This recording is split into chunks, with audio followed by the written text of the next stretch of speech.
ஏகி சபை வழங்கும்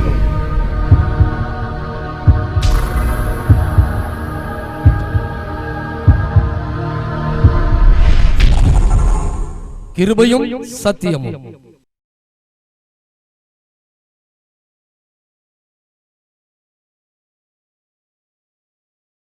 யோபு 23:14. எனக்கு குறித்திருக்கிறதை அவர் நிறைவேற்றுவார், இப்படிப்பட்டவைகள் இன்னும் அநேகம் அவரிடத்தில் உண்டு. எனக்கு குறித்திருக்கிறதை நிறைவேற்றுவார், இப்படிப்பட்டவைகள் இன்னும் அநேகம் அவரிடத்தில் உண்டு. உங்களுக்கு நீ குறித்ததை கர்த்தர் உங்களுக்கு நிறைவேற்றுவார். நாம் பொதுவாக குறிப்பெடுப்போம். கேட்கிற செய்தியை குறிப்பெடுக்கிற பழக்கம் நல்ல பழக்கம். நாம் செய்ய வேண்டிய வேலைகளை குறிப்பெடுத்து வைத்துக் கொள்கிறோம். அப்பொழுது அந்த வேலை மிஸ் ஆகாமல் செய்ய வாய்ப்பு இருக்கிறது. அடுத்தபடியாக நம்முடைய ஈவெண்ட்ஸ், நம்முடைய நிகழ்வுகள், இந்த மாதத்தில் என்னென்ன செய்ய வேண்டும் என்பதை நாம் குறித்து வைத்துக் கொள்கிறோம். இந்த பழக்கம் உடையவர்கள் காலத்தை திட்டமிட்டு செயல்படுவார்கள். என்னென்ன நேரத்தில், ஒரு நேரத்தை திட்டமிடுதல், காலை 5 மணி முதல் இரவு 10 மணி வரைக்கும் ஒரு நாளை நாம் எப்படி செலவிடுகிறோம் என்பதை நாம் குறித்து வைத்துக் கொள்ளும் பழக்கமும் நல்ல பழக்கம். இப்படி எல்லா காரியத்தையும் குறித்து வைக்கிற பழக்கம். ஆனால் இங்கே ஒரு நல்ல வார்த்தை சொல்லப்பட்டிருக்கிறது, எனக்கு குறித்திருக்கிறதை அவர் நிறைவேற்றுவார். நம்முடைய ஆண்டவர் குறித்து வைத்திருக்கிறார். குறிப்பு எடுக்கிற பழக்கம் அவர்கிட்ட இருக்கா இல்லையா? இது வரைக்கும் குறிப்பு எடுக்கிற பழக்கம் இல்லைன்னா நீங்கள் உங்களை மாற்றிக்கொள்ளணும். குறித்து வைக்கும் பழக்கம் நல்ல பழக்கம். ஏனென்றால் தேவனே குறித்து வைக்கிறார். நமக்கு அந்த கிருபையை தருவாராக. நம்முடைய தேவன் எல்லா காரியங்களையும் குறித்து துல்லியமாக செயல்படுத்துகிறார். அதனதன் காலத்திலே நேர்த்தியாக செய்கிறார். இந்த நாளிலே, இந்த நேரத்திலே, இந்த நொடியிலே இதை செய்ய வேண்டும் என்றால் அதை நமக்கு செய்கிறார். இப்படி குறித்து வைக்கும் தேவன். அவர் சர்வ வல்லவர். தேவன் எனக்காக எல்லாம் குறித்து வைத்திருக்கிறார். அதுதான் நடந்திருக்கு, இனியும் அதான் நடக்க போகுது. இது தெரிஞ்சிருச்சுன்னா நீங்க பதஷ்டப்பட மாட்டீங்க. என்ன ஆகுமோ ஏதாகுமோ. அப்போஸ்தலர் 17:26 வாசிக்கும் போது, மனுஷ ஜாதியான சகல ஜனங்களையும் அவர் ஒரே இரத்தத்தினாலே தோன்ற பண்ணி பூமியின் மீதெங்கும் குடியிருக்க செய்து முன் தீர்மானிக்கப்பட்ட காலங்களையும் அவர்கள் குடியிருப்பின் எல்லைகளையும் குறித்திருக்கிறார். அங்கே சொல்லப்பட்டிருக்கு, எல்லாரையும் ஒரே இரத்தத்தினாலே தோன்ற பண்ணி. எல்லாரையும் ஒரே இரத்தத்தினால தான் தோன்ற பண்ணினார். முன் தீர்மானிக்கப்பட்ட காலங்களையும். அப்படி என்றால் என்ன? எந்த காலங்களில் ஒருவன் வர வேண்டும் என்று தேவன் குறித்திருக்கிறார். 2014 நம்ம எல்லாம் பூமியில் இருக்கணும்னு தேவன் குறித்து வைத்திருக்கிறார். அது மாத்திரமல்ல, அவர்கள் குடியிருப்பின் எல்லைகளையும் குறித்திருக்கிறார். மனிதன் குடியிருப்பதற்கு பூமியை தேவன் உண்டாக்கி வைத்திருக்கிறார். இவன் பூமியில தான் குடியிருக்கணும் அப்படின்னு தேவன் உண்டாக்கி வச்சிருக்கிறார். இதை விட்டுட்டு அவன் எங்கேயாவது குடியிருக்க போனால் அங்கிருந்து விழ வச்சிருவாராம். ஏனென்றால் தேவன் குறித்திருக்கிறார். இப்படித்தான் எத்தனை கிரகங்கள் கோளங்கள்லாம் இருக்குது பாருங்க. புதுசு புதுசாக கண்டுபிடிச்சிட்டு இருக்கிறாங்க. சூரியனை விட 1.5 லட்சம் மடங்கு பெரிய கிரகங்கள்லாம் இருக்குது, கண்டுபிடிக்கிறாங்க. ஆனாலும் மனிதன் குடியிருப்பதற்கென்று தேவன் பூமியை தான் உண்டாக்கி வச்சிருக்கிறார். தேவன் எங்க குடியிருக்கன்னு வச்சிருக்கிறாரோ அங்க இருக்கிறதா ஆசீர்வாதம். அவர் குறித்திருக்கிறார். எருசலேம்ல குடியிருக்க சொல்லும் போது மோவாப்புக்கு போனா பிரச்சனை தானே. எருசலேம்ல இருந்து எரிகோவுக்கு போனதுனால பிரச்சனை தானே. யோனாவை ஆண்டவர் நினிவேக்கு அனுப்பினார். அவன் வழி மாறி போனான். போகும்போது பிரச்சனை தான். இன்னைக்கு வாழ்க்கை பிரச்சனையில், உங்கள் வாழ்க்கையில் ஏதாவது பிரச்சனைனா தேவன் என்னை குறித்து என்ன திட்டம் வைத்திருக்கிறார், அந்த திட்டத்தை வாங்கிட்டா நாம் வெற்றி பெற முடியும். தேவன் உன்னை குறித்து முன்பதாகவே குறித்து வைத்திருக்கிறார். இதை நீ புரிந்து கொள்ள வேண்டும். இதை அறிந்து வாழ வேண்டும். இது நம்முடைய வாழ்க்கைக்கு மிக மிக மிக அவசியமாக இருக்கிறது. அவர் குறித்தவைகள். ஒரு இன்ஜினியர் ஒரு கட்டடத்தை எழுப்ப வேண்டும் என்றால் முதலாவது அங்கே அந்த எலிவேஷன் ரெடி ஆகிறது, ப்ளூ பிரிண்ட் ரெடி ஆகிறது, என்னென்ன காரியங்கள் இருக்க வேண்டும் முன்பதாகவே திட்டமிடப்படுகிறது. அந்த வரைபடம் இப்பொழுது கம்ப்யூட்டரில் ரொம்ப அழகாகவே செய்யப்படுகிறது. அந்த வரைபடத்தின் அடிப்படையில் தான் வேலைகள் செய்யப்படுகிறது. இதே போலத்தான் தேவன் பூமியை உண்டாக்குவதற்கு முன்னே நம்மை குறித்து திட்டமிட்டு அவர் நம்மை இந்த உலகத்தில் கொண்டு வந்திருக்கிறார். காலங்களை குறித்தார். இந்த காலத்தில் நாம் இருக்க வேண்டும். நம்முடைய பெற்றோர்கள் முந்திய காலத்தில் நமக்கு முன்னோர்கள் அதற்கு முந்திய காலத்தில் இப்படி எந்தெந்த காலத்தில் உலகத்தில் இருக்க வேண்டும் என்பதை தேவன் குறித்திருக்கிறார். நல்ல இடங்களை கர்த்தர் உங்களுக்கு தருவார். நீங்களும் கொஞ்சம் ஜெபம் பண்ணி முயற்சி பண்ணணும். எனவே குடியிருப்பின் எல்லைகளை அவர் முன் குறித்து வைத்திருக்கிறார். தினசரி ஜெபத்தில் இந்த வசனத்தை வச்சு பரலோகத்தை கிளைம் பண்ணணும். ஆண்டவரை, எனக்காக முன் குறித்த அந்த இடம் எங்கே இருக்கிறது, அதை எனக்கு தாரும் ஆண்டவரை, நீர் சொல்லி இருக்கிறீர், எனக்கு அதை தருவீராகன்னு கேட்டிங்கன்னா தந்துருவார். அவர் சிலருக்கு சொல்லுவார், ஏற்கனவே நான் தந்தேன், நீ அதை வீணாக செலவு பண்ணிட்டேன், கொஞ்சம் பணம் இருந்தவொடனே வேலைக்கு போகலை, நீ அதை கர்த்தர் கொடுக்குற பணத்தை அன்னன்னைக்கு காலி பண்ணிடக்கூடாது. அது மனைவி மாதிரி ரொம்ப முக்கியம். கணவன் கஷ்டப்பட்டு சம்பாத்தியம் பண்ணுறத அவர் உண்டாக்கும் கடவுள், நீங்கள் அழிக்கும் கடவுளாக இருக்கக்கூடாது. ஒவ்வொரு பணமும் கர்த்தர் கொடுக்கிறது. உதாசீனப்படுத்தினீங்கன்னா ஏசா சேஷ்ட புத்திர பாகத்தை அசட்டை பண்ணா பின்னால் உட்காந்து அழுதுகிட்டு இருக்கான். இன்னைக்கு கர்த்தர் கொடுக்கும்போது ரொம்ப ஞானமாக திட்டமிட்டு செலவு பண்ணணும். கர்த்தர் உங்களுக்கு கொடுக்குற பணத்தை அதிக முக்கியத்துவம் கொடுக்கணும். முக்கியத்துவம் கொடுத்து ஞானமாக செலவு பண்ணணும். அதை லேண்டுக்குரியதை நீங்கள் சேவிங் பண்ணணும். எப்படி சர்ச்சு திட்டமிட்டு செயல்படுதோ அதே போல் தான் நீங்களும் செயல்படணும். அப்படி செயல்படும் போது ஆசீர்வாதம். கர்த்தர் இடங்களுக்குன்னு பணம் கொடுக்குறார். கர்த்தர் வீடு கட்டுறதுக்குன்னு பணம் கொடுக்குறார்.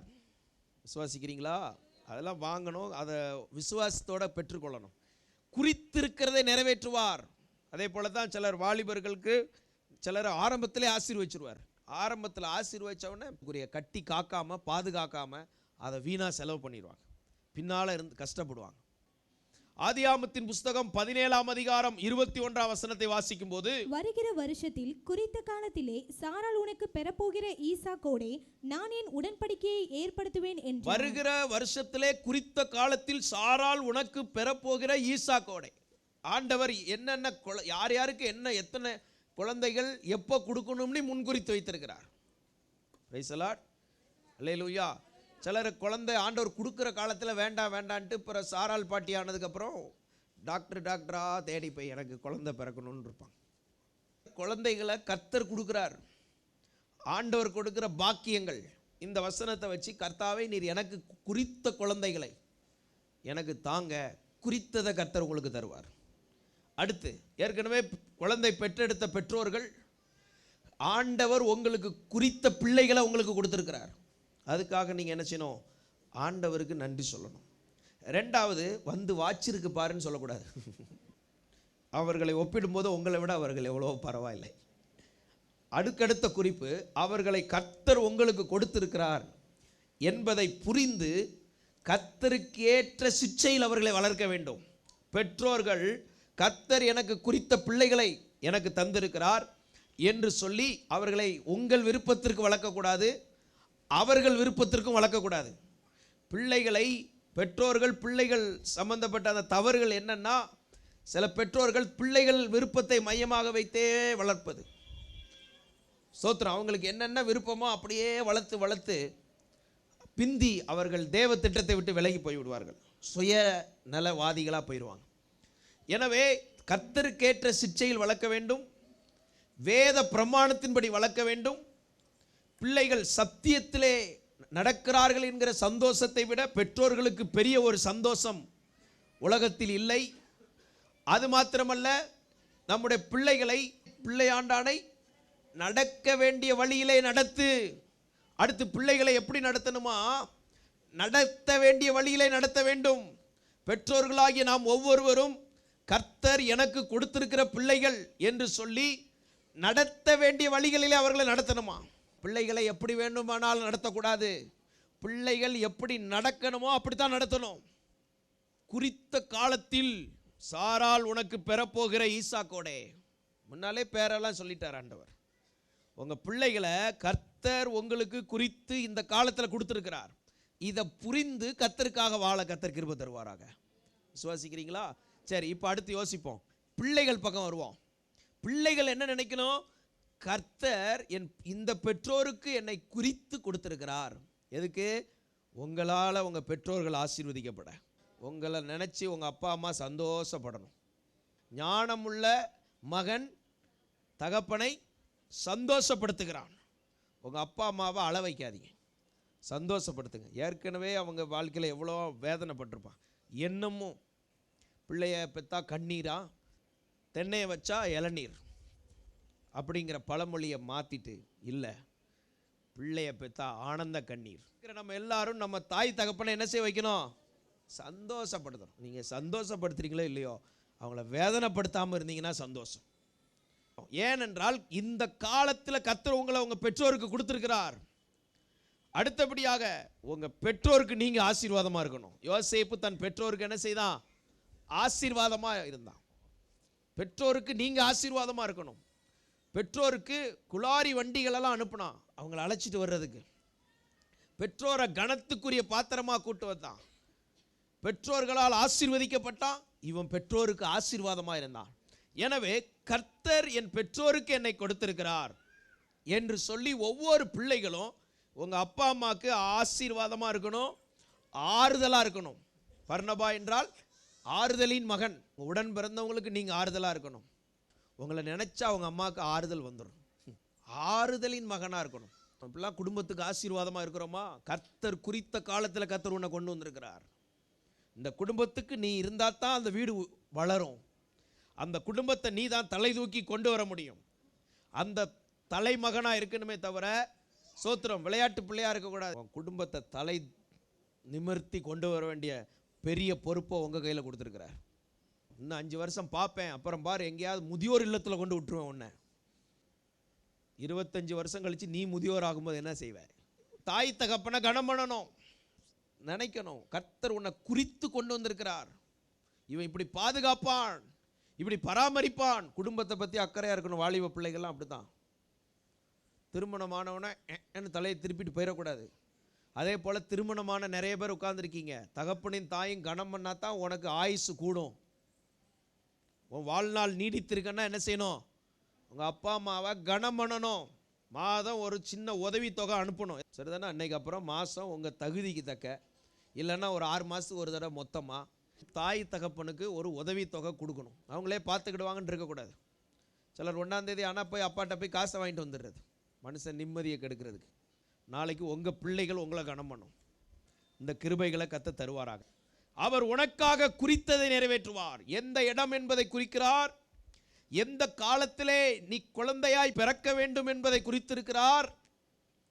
ஆதியாகமத்தின் புஸ்தகம் 24ஆம் அதிகாரம் 14ஆம் வசனத்தை வாசிக்கும் போது, நான் குடிக்க உன் குடத்தை சாய்க்க வேண்டும் என்று நான் சொல்லும்போது, நான் குடிக்க உன் குடத்தை சாய்க்க வேண்டும் என்று நான் சொல்லும்போது குடி என்றும் உன் ஒட்டகங்களுக்கும் குடிக்கும்படி வார்ப்பேன் என்றும் சொல்லும் பெண் எவளோ அவளே நீர் உம்முடைய ஊழியக்காரனாகிய ஈசாக்குக்கு நியமித்தவளாய் இருக்கவும் என் எஜமானுக்கு அனுக்கிரகம் செய்தீர் என்று நான் அதனாலே அறியவும் செய்தருளும் என்றான். இங்க சொல்லப்பட்டிருக்கிறது, தண்ணீர் கேட்பேன், உமக்கும் கொடுப்பேன், உம்முடைய ஒட்டகங்களுக்கும் கொடுப்பேன்.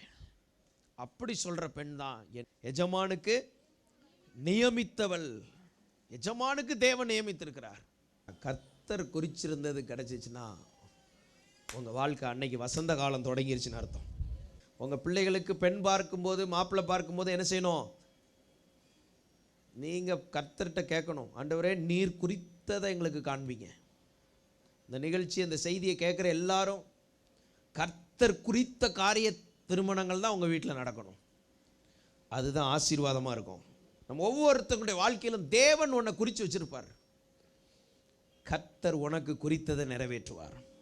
உன்னுடைய ஒரு காரியம் தேவ சித்தம்னா ஊழியக்காரங்க ஆவியில் கலக்கம் இருக்காது, தாய் தகப்பனுக்கு கலக்கம் இருக்காது, அவங்களுக்கும் கலக்கம் இருக்காது. இந்த 3 ஒரு நல்ல அடையாளங்கள் தேவனாக நடத்துறதுக்கு. அப்போ இங்கே சொல்லப்பட்டிருக்குது, தேவன் நியமித்த காரியம். கர்த்தர் ஏற்பாடுகளை செய்கிறார். வாழ்க்கை காரியங்களில் கர்த்தர் குறித்தவைகள் நடக்குது. அடுத்து என்ன நடக்குதுன்னு பாருங்க. யாத்திராகமத்தின் புஸ்தகம் 9ஆம் அதிகாரம் 5ஆம் வசனத்தை வாசிக்கும் போது, மேலும் நாளைக்கு கர்த்தர் இந்த காரியத்தை தேசத்தில் செய்வார் என்று சொல்லி கர்த்தர் ஒரு காலத்தை குறித்தார் என்றும் எபிரேயருடைய தேவனாகிய கர்த்தர் சொல்லுகிறார் என்றும் அவனிடத்தில் சொல் என்றார். இங்க சொல்லப்பட்டிருக்கு, கர்த்தர் ஒரு காலத்தை குறித்து வைத்திருக்கிறார். என்ன காலத்தை குறித்து வைத்திருக்கிறார்? இஸ்ரவேல் ஜனங்கள் எகிப்திலே 400 வருடம் அடிமையாக இருக்க வேண்டும் என்று தேவன் குறித்தார். ஏன் குறித்தார்? இவர்கள் கானான் தேசத்துக்கு வர வேண்டும். கானான் தேசத்துக்கு வர வேண்டும் என்றால் அந்த தேசத்தை எல்லாருக்கும் கொடுக்க முடியாது, அதற்கு தகுதி உள்ளவனுக்கு தான் கொடுக்க முடியும். இந்த இஸ்ரவேல் ஜனங்கள் தேவனை அறிந்த ஜனங்கள், ஆனால் அவர்களுக்குள் இருந்த குறைபாடுகளை சரிப்படுத்துவதற்கு தேவன் அவர்களை அந்த கடினமான மனிதர்களாகிய எகிப்தியர் கையிலே கர்த்தர் ஒப்பு கொடுத்தார். அங்கே 400 வருடம் உபத்திரவப்படுகிறார்கள். பட்ட பாடுகளினாலே தேவனை நோக்கி கூக்குரல் இடுகிறார்கள். சில வேளைகளிலே தேவன் சில பாடுகளை நமக்கு அனுமதிப்பது எதற்கு? சில பிரச்சனைகளை அனுமதிப்பது எதற்கு? அந்த பாடுகள் நம்மை புடமிடுகிறது. அந்த பாடுகள் ஆசீர்வாதத்திற்கு உன்னை தகுதிப்படுத்துகிறது. அவரோடு பாடுபட்டால் அவரோடு ஆளுகை. ஏன் ஆளுகை வந்தது? பாடுபட்டதுனால தான் ஆளுகை வந்தது. இதே போலத்தான் இப்போ படுற பாடுகள் இனி வெளிப்படும் மகிமையோடு ஒப்பிட முடியாது. எனவே நம்ம வாழ்க்கையில் வருகிற பாடுகள், ஊழியத்தில் வர்ற பாடுகள், குடும்பத்தில் வர்ற பாடுகள், இவைகள் எல்லாம் நன்மைக்கு ஏதுவாக தான் மாறப்போகிறது. Praise the Lord. யுத்த நேரத்தில் இப்படித்தான் இதில் ஏதாவது ஒரு விதமான சோதனைகள், சூழ்நிலைமைகள் உனக்கு வரும். இந்த பயிற்சி நீ பெற்றிருந்தால் அந்த சூழ்நிலைமைகளை நீ எளிதாய் கையாள முடியும். எனவே தான் கடினமான பயிற்சி கொடுக்கப்படுகிறது. இதே போலத்தான் இங்கே ஆண்டவர் சொல்கிறார், ஒரு காலத்தை குறித்திருந்தார். இஸ்ரவேல் ஜனங்களை எகிப்திலிருந்து இப்போ விடுதலையாக்கி கானானுக்குள் கொண்டு போக வேண்டும். இப்போ தேவன் அங்கு குறுக்கிடுகிறார். இது பார்வோனுக்கு புரியவில்லை. அவன் ஜனங்களை பிடித்து வைத்திருக்கிறான். தேவன் அங்கு இறங்குகிறார். இறங்கும்போது தான் அங்கே வாதைகளை ஆண்டவர் அனுப்புகிறார். தண்ணீரை இரத்தமாக்கி காமிக்கிறார். குடிக்கிற தண்ணி எப்படி இருக்குது? இரத்தமாக இருந்தால் குடிக்க முடியுமா? முடியல. அடுத்து பாருங்க, தவளைகளா பெறப்படுது. எங்க பார்த்தாலும் தவளைகள். இப்படி அடுத்து வருது கொள்ளை நோய், கொப்பளங்கள் வருது,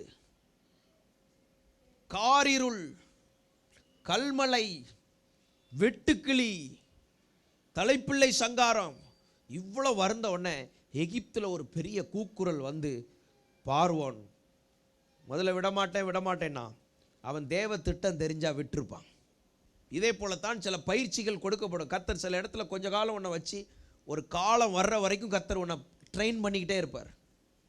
தற்காலிகமாக அந்த தற்காலிகமான அந்த வேலையை செய்ய செய்ய சரியான இடத்துக்கு கர்த்தர் நம்மை கொண்டு போவார். அந்த தற்காலிகமான பயிற்சி நிரந்தரமான வேலைக்கு நம்மை தகுதிப்படுத்தும். பல சூழ்நிலைமைகளே கர்த்தர் நம்மை பயிற்சி கொடுப்பார். ஸ்தோத்திரம். எப்படி பிள்ளைகள் தாயினிடத்திலே சரியாக பயிற்சி பெறாதனாலே மாமியார் கையில் ஒப்பு கொடுக்கிறார் கர்த்தர்.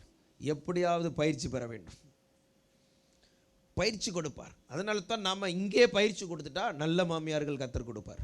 அப்பா அம்மாவுக்கு நல்லா வேலை செய்யுங்க, உங்களுக்கு மாமியார் உங்கள் அம்மா அப்பாவோட நல்லவங்களாக இருப்பாங்க. கொஞ்சம் வேணால் கூட இருப்பாங்க, குறையாக இருப்பாங்க, மற்றபடி நல்லவங்களாக இருப்பாங்க. எல்லாத்துக்கும் சம்பந்தம் இருக்குது. சோத்திரம். ஆவிக்குரியவைகளை ஆவிக்குரியவைகளோடு சம்பந்தப்படுத்துறது தானே ஊழியக்காரங்களுடைய வேலை. கனம் பண்ணுங்க. நம்ம ஒவ்வொருவருக்கு இதுதான் பிரமாணம். எந்த காலத்தை குறித்திருக்கிறார்? நீ போதும், அடிமையாக இருந்தது போதும். உங்களை என்னையும் ஆண்டவர் உலக தோற்றத்துக்கு முன்னே முன் குறித்ததுனால நம்ம பாவத்திலிருந்து, அந்த அடிமைத்தனத்திலிருந்து நம்ம விடுதலையாக்கினார். சாபத்திலிருந்து விடுதலையாக்கினார். வியாதியிலிருந்து விடுதலையாக்கினார். தரித்திரத்திலிருந்து விடுதலையாக்கினார். நாம் விடுதலை பெற்றிருக்கிறோம். ஹல்லேலூயா. குமாரன் விடுதலை ஆக்கினால் மெய்யான விடுதலை கர்த்தர் நம்ம கொடுத்திருக்கிறார். இப்படிப்பட்ட விடுதலையை தேவன் நமக்கு தந்திருக்கிறார். அடுத்தபடியாக பார்க்கும்போது ரோமர் 8:29 வாசிக்கும் போது, தம்முடைய குமாரன் அநேக சகோதரருக்குள்ளே முதற் பேரானவனாய் இருப்பதற்கு தேவன் எவர்களை முன்னறிந்தாரோ அவர்களை தமது குமாரனுடைய சாயலுக்கு ஒப்பாயிருப்பதற்கு முன் குறித்திருக்கிறார். உனக்கு குறித்ததெல்லாம் கர்த்தர் செய்வார். தேவன் என்ன குறித்திருக்கிறார் பாருங்க. தம்முடைய குமாரன் அநேக சகோதரர்களுக்குள்ளே முதற் பேரானவராய் இருப்பதற்கு. அநேக சகோதரர்கள் மத்தியில் இப்போ யார் முதல் பேராக இருக்கிறாரா? இயேசு முதல் பேராக இருப்பதற்கு உலக தோற்றத்திற்கு முன்னே முன்குறித்திருக்கிறாரா? இது ஒரு பிளாஸ்டிக் பொருள். இதே மாதிரி எத்தனை பாட்டில் ரெடி பண்ணலாம்? எவ்வளோ வேண்டுமானாலும் செய்யலாம். இதே போல தான் இயேசு கிறிஸ்துவை வச்சிருக்கிறார். உலக தோற்றத்திற்கு முன்னே இயேசுவை போல நம்ம இருக்கணுங்கிறதுக்கு முன்குறித்து வைத்திருக்கிறார். அல்லேலூயா. இப்போ நம்ம ஏன் கர்த்தரை ஆராதிக்கிறோம், ஜெபிக்கிறோம், தேவனுடைய வசனத்தை கேட்குறோம்? அப்படியே குமாரனை போல மாறுறதுக்கு தான். உலகத்தில் ஏன் ஆண்டவர் நம்மளை வச்சிருக்கிறார், ஏன் ரட்சித்திருக்கிறார், தேவனுடைய வார்த்தைக்குள்ளே கொண்டு வந்திருக்கிறார்னா இந்த சாயலுக்கு வர்ற வரைக்கும் விடமாட்டார். இயேசுவை போல உங்களை என்னையும் மாற்றுறதுக்கு உலக தோற்றத்துக்கு முன்னே தேவன் குறித்து வைத்திருக்கிறார். அல்லேலூயா. இப்போ நம்ம குணத்தை எதோடு ஒப்பிட்டு பார்க்கிறார்? இயேசுவோட. நம்முடைய சுபாவத்தை இயேசுவோட ஒப்பிட்டு பார்க்கறது, நம்முடைய சிந்தனைகளை இயேசுவோட, இப்படி இயேசுவோட நம்மளை பார்க்க பார்க்க பார்க்க ஒரு நாள் வருது இயேசுவை போல நம்ம மாறிடுறோம். இதோட இணைந்த இன்னொரு வசனம் வாசிக்கும் போது எபேசியர் 1:6 வாசிக்கும் போது, தம்முடைய தயவுள்ள சித்தத்தின்படியே நம்மை இயேசு கிறிஸ்து மூலமாய் தமக்கு சுவிகார புத்திரராகும்படி முன் குறித்திருக்கிறார். அங்க தயவுள்ள சித்தத்தின்படியே இயேசு கிறிஸ்துவின் மூலமாய் தமக்கு சுவிகார புத்திரராகும்படி முன் குறித்திருக்கிறார். அடுத்து என்ன முன் குறித்திருக்கிறார்? எதற்காக முன் குறித்திருக்கிறார் என்று பார்த்தால் சுவிகார புத்திரராயிருக்கும்படி. தேவனுடைய ஆசீர்வாதம் எல்லாம் இந்த பூமியில நமக்கு கர்த்தர் கொடுக்கிறார். அவருடைய சொத்துல நமக்கு பங்கு, அவருடைய ஆசீர்வாதத்தில் நமக்கு பங்கு, அவருடைய வல்லமையில் நமக்கு பங்கு, அவர்கிட்ட இருக்கிற எல்லாத்தையும் கர்த்தர் நமக்கு கொடுக்கிறார். விசுவாசிக்கிறீங்களா? இப்போ நீங்க யாரு? சுவிகார புத்திரர். சுவிகார புத்திரர்னா யாரு? வாரிசு இல்லைன்னு நினைக்கிங்களா? நீங்களும் நானும் தான் ஆண்டவருக்கு வாரிசு. இப்போ உங்களுக்கு இந்த மாவட்டத்தில், இந்த உலகத்தில் எத்தனை நன்மை இருக்குமோ அதை கர்த்தர் உங்களுக்கு தருவார். வேலையா உங்களுக்கு போகதா மற்றவங்களுக்கு. முதலாவது பிள்ளைகள் திருப்தி ஆகட்டும். உங்களுக்கு ஒரு பிரச்சனையா உங்களுக்கு தான் கர்த்தர் செய்வார். நம்ம விவரம் தெரியாதனால தான் சில நேரம் கிளைம் பண்ண முடியல. நம்ம ஜெபம் பண்ணும்போது கூட அப்பா தூசியப்பா குப்பப்பா அப்பா ஒன்றும் இல்லைப்பா. ஆண்டவர் அங்கே உட்கார்ந்து ஐயோ இவனை நான் பிள்ளையா, என் பிள்ளை இப்படியா பேசுறது, உன்னைய சுவிகார புத்திரரா மாற்றி இருக்கிறாரு. இப்போ நம்ம எப்படி இருக்கணும்? கம்பீரம், ராஜ கம்பீரம். உங்க நடந்து போகும்போதே உங்களுக்கு என்ன தெரியணும்? அப்படி ராஜ கம்பீரம். கர்வத்தில் நடக்கக்கூடாது. ராஜ கம்பீரத்துக்கும் கர்வத்துக்கும் உள்ள வித்தியாசம் என்ன? எல்லாம் என்னுடையது நினைக்கிறது கர்வம். நான் தேவனுடைய பிள்ளைன்னு நினைக்கிறது என்ன வாழ்க்கை? ராஜ கம்பீரம். எல்லாம் நான் யார் தெரியுமா? அது சுயமும் பெருமையும் கர்வமும் உள்ள வாழ்க்கை. இப்போ நம்ம அப்படி இருக்கும், கம்பீரமாக தெரியும். ஏன்னா என் தேவனுடைய பிள்ளைனா, ஆண்டவர் என்னை நேசிக்கிறார், எனக்கு நிறைய உரிமைகள் இந்த உலகத்தில் வச்சிருக்கிறார், நிறைய ஆசீர்வாதத்தை வச்சிருக்கிறார். பிசாசு ஒன்றை ஒன்றும் இல்லாதவனா உன்கிட்ட இருக்கிற ஆசீர்வாதத்தெல்லாம் உறிஞ்சிட்டு ரோட்டில் விட்டுட்டான். எருசலேம்லேருந்து எரியோவுக்கு போகும்போது கள்ளன், அவன் தான் பிசாசு, வந்து எல்லாத்தையும் எடுத்துட்டான். உன்கிட்ட இருக்கிற பணத்தை, சுகத்தை, நன்மையை, ஆசீர்வாதத்தை, சந்தோஷத்தை, மகிழ்ச்சியை எல்லாத்தையும் திருடிட்டு போயிட்டான். இன்னைக்கு தகப்பன் வந்தார், என் மகன் சொல்லி தூக்கி எடுத்து எல்லாமே உனக்கு திரும்ப தந்திருக்கிறார். இந்த வார்த்தையை கேட்குறவங்க நீங்கள் ஒருவேளை எல்லாம் இழந்திருக்கலாம்.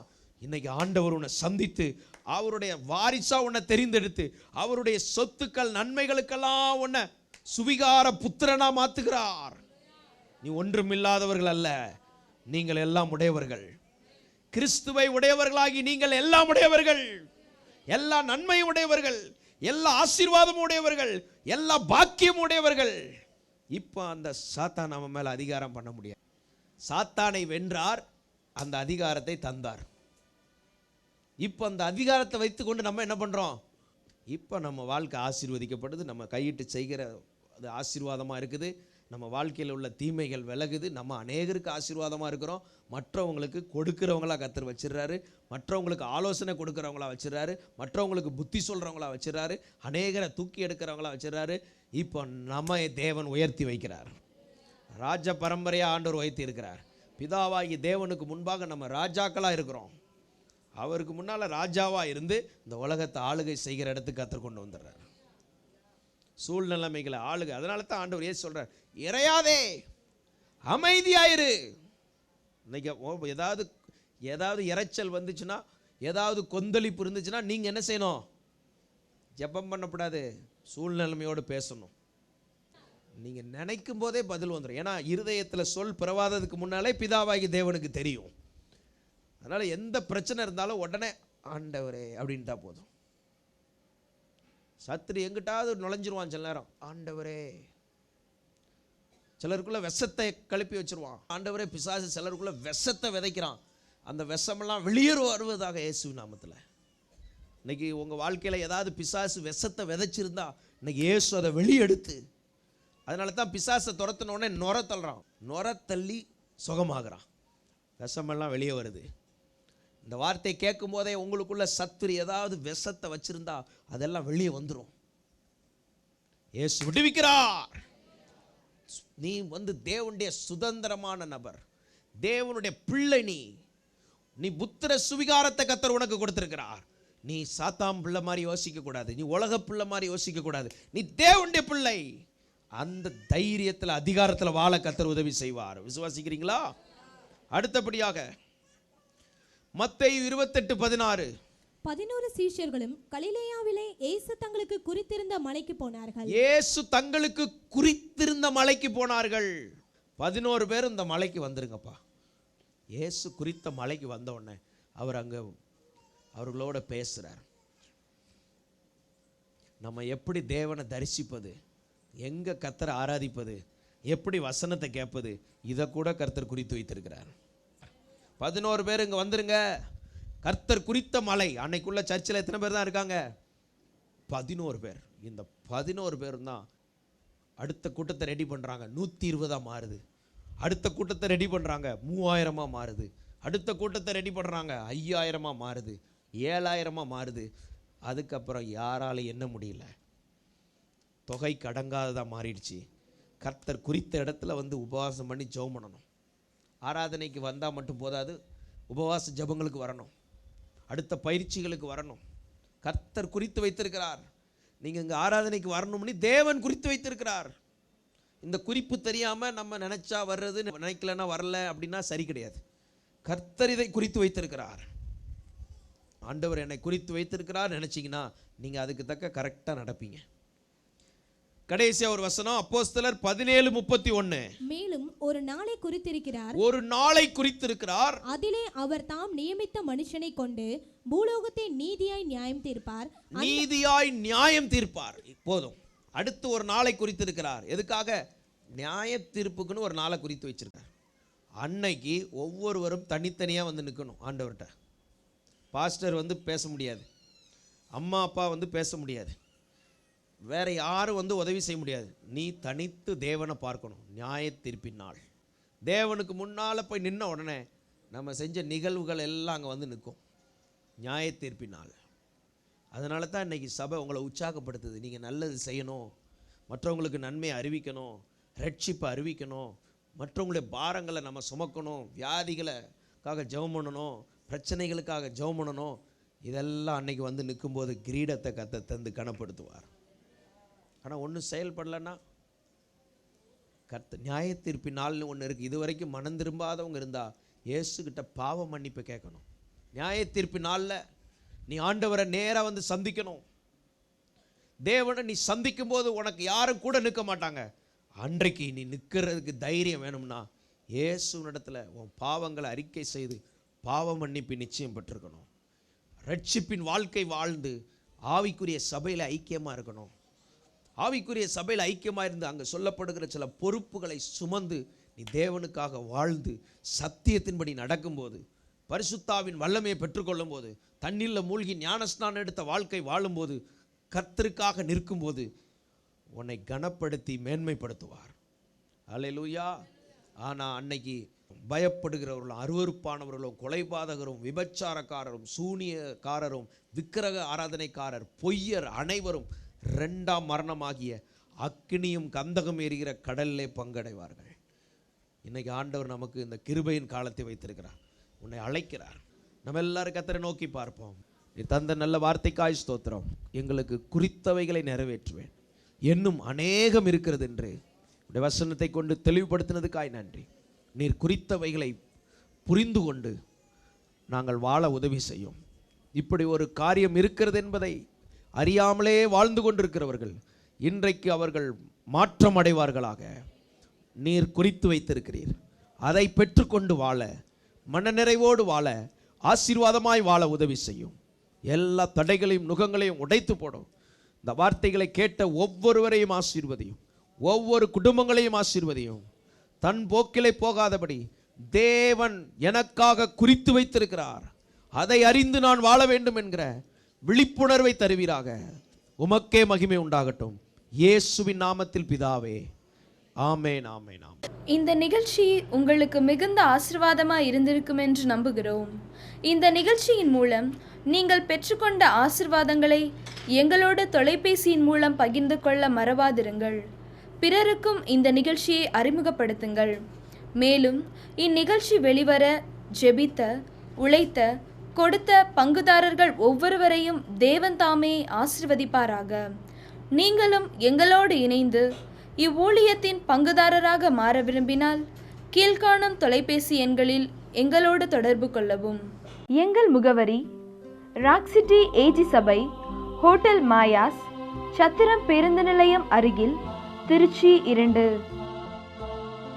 ராக் சிட்டி ஏஜி சபையின் ஞாயிறு ஆராதனைகள்: ஞாயிறுதோறும் காலை 5:30 மணிக்கு முதல் ஆராதனையும், காலை 8 மணிக்கு 2ஆம் ஆராதனையும், காலை 10:30 மணிக்கு 3ஆம் ஆராதனையும் நடைபெறுகிறது.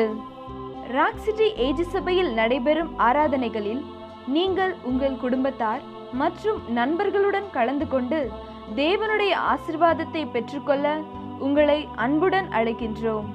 உங்கள் ஜெப உதவி மற்றும் ஆவிக்குரிய ஆலோசனைகளுக்கு எங்களோடு தொடர்பு கொள்ள எங்கள் தொலைபேசி எண்கள் 9916607364, மேலும் 9434861115 மற்றும் 65905880.